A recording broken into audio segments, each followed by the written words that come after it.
Hello student, हम करेंगे कक्षा 11वीं हिंदी के इकाई 2 आरोह एक गद्य खंड के जो प्रश्न बैंक के प्रश्न हैं उनका हल। यहाँ हम देखते हैं तो यहाँ पर जो ये भाग है इसमें से कुल आपको 17 नंबर के अंक पूछे जाएंगे, जिसमें से 6 ऑब्जेक्टिव रहेंगे, 2 अंक के प्रश्न रहेंगे, 3 1 अंक का प्रश्न रहेगा और 4 अंक का एक प्रश्न रहेगा। तो इस तरह से कुल 17 नंबर के यहाँ से आपको अंक पूछे जाएंगे। शुरुआत करते हैं।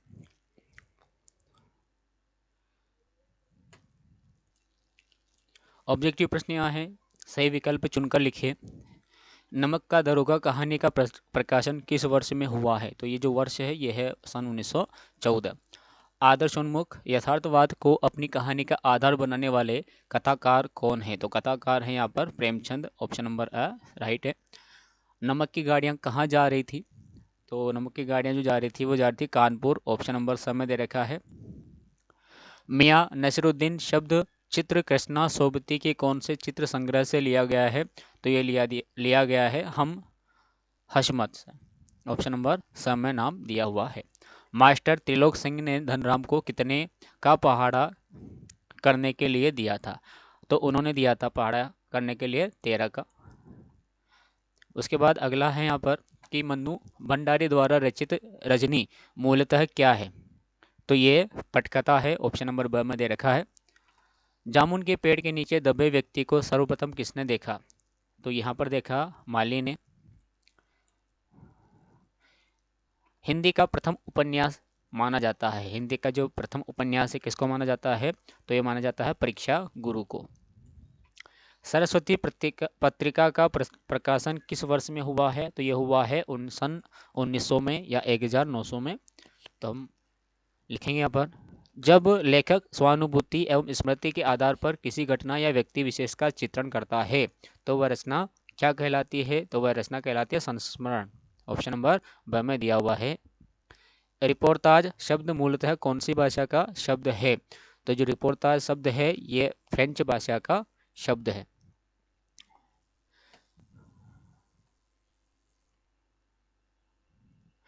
हिंदी में नाटक सम्राट कहा जाता है, तो नाटक सम्राट कहा जाता है यह जयशंकर प्रसाद को। तो ये तो यहाँ पर ऑब्जेक्टिव रहे।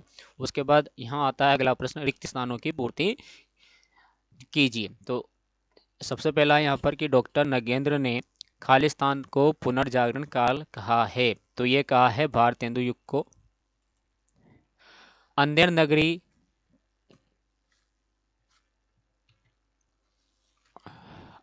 नगरी खालिस्तान की प्रसिद्ध रचना है, तो ये अंधेर नगरी रचना है ये भारतेंदु हरिश्चंद्र की। खालिस्तान युग को हिंदी निबंध का स्वर्णकाल माना जाता है, तो यह माना जाता है शुक्ल युग को। जिंदगी नामा खालिस्तान प्रसिद्ध है, तो ये जो है ये उपन्यास है। खालिस्तान को हिंदी कथा साहित्य का शिखर पुरुष माना जाता है, तो ये माना जाता है प्रेमचंद को। पंडित आलोपीदीन का पर अखंड विश्वास था, यहाँ का के बाद खालिस्तान है ये, है ना, ये का के बाद क्या है, का और पर के बीच में खालिस्तान है कि पंडित आलोपीदीन का खालिस्तान पर अखंड विश्वास था, तो ये था लक्ष्मी पर। मियाँ नसीरुद्दीन खालिस्तान किस्म की रोटियां बनाने के लिए मशहूर थे, तो ये है 56। शेखर जोशी की कहानी खालिस्तान पर चिल्ड्रन फिल्म सोसाइटी द्वारा फिल्म का निर्माण हुआ, तो ये हुआ था दाजू। स्मृति में बारिश एक खालिस्तान है, तो ये है एक यात्रा वृत्तांत। क्या है ये? यात्रा वृत्तांत। उसके बाद यहाँ है कि आपका बेटी मन्नू भंडारी का प्रसिद्ध खालिस्तान है, तो ये है उपन्यास। जामुन के पेड़ के नीचे दबा व्यक्ति खालिस्तान था, तो ये था शायर। उसके बाद आते हैं इसके सत्य सत्य पर, सत्य सत्य लिखिए। देखिए यहाँ पर हम सत्य सत्य इसके करते हैं। प्रेमचंद का कहानी संग्रह मानसरोवर 8 खंडों में विभक्त है, तो ये सत्य है।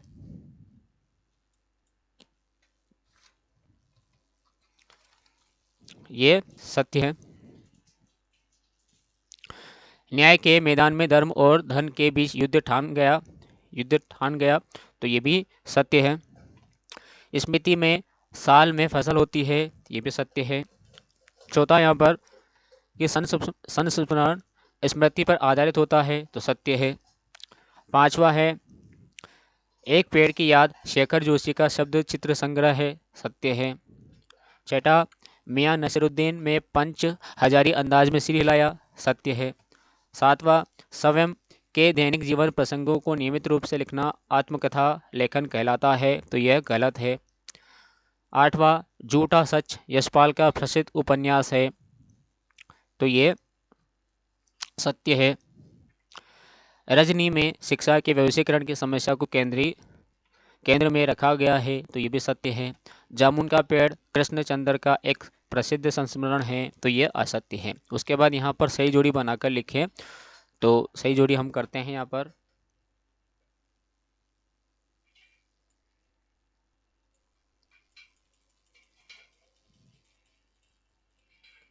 हाँ, अब देखिए मैं सही जोड़ी को सबके सामने बता रहा हूँ।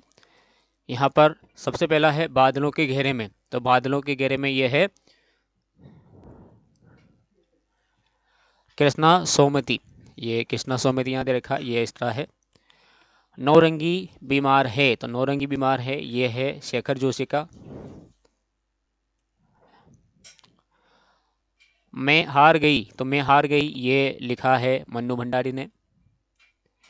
कागज की नाव, तो कागज की नाव ये है कृष्णचंद्र का।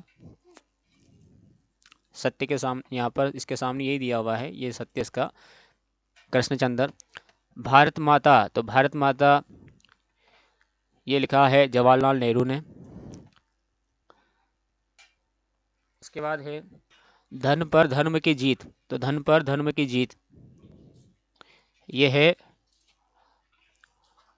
नमक का दरोगा, करबला कहानी का सार है ये। धन पर धर्म की जीत या उसका सारांश है ये। सरकारी व्यवस्था की संवेदन शून्यता, तो यहाँ पर जामुन का पेड़। शिक्षा का व्यवसायीकरण, तो शिक्षा का व्यवसायीकरण ये है रजनी का लेख। समय सरगम, तो समय सरगम लेख है ये एक नाटक है, यहाँ पे दिया हुआ है, इसके सामने यही दिया हुआ है। कोशिका गटवार, तो कोशिका गटवार ये उपन्यास है। और पृथ्वी परिक्रमा, तो पृथ्वी परिक्रमा क्या है ये एक कहानी है। कहानी इसमें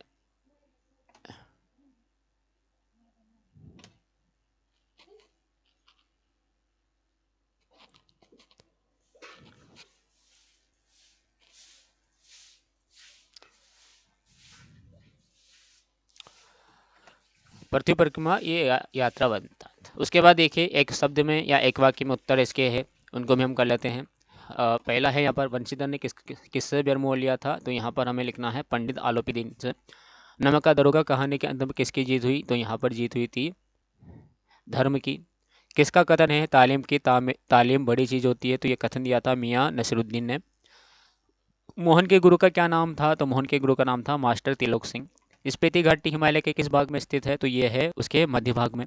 जब नेहरू किसी जलसे में जाते थे तो उनका जो स्वागत है कौन सा नारे से के साथ किया जाता था, तो उनका नारा जो स्वागत किया जाता था वो किया जाता था भारत माता की जय इस नारे के साथ।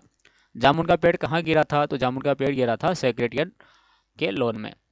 रजनी का एकांकी का पात्र अमित सक्सेना कौन से क्लास में पढ़ता था, तो ये पढ़ता था 7वीं क्लास में।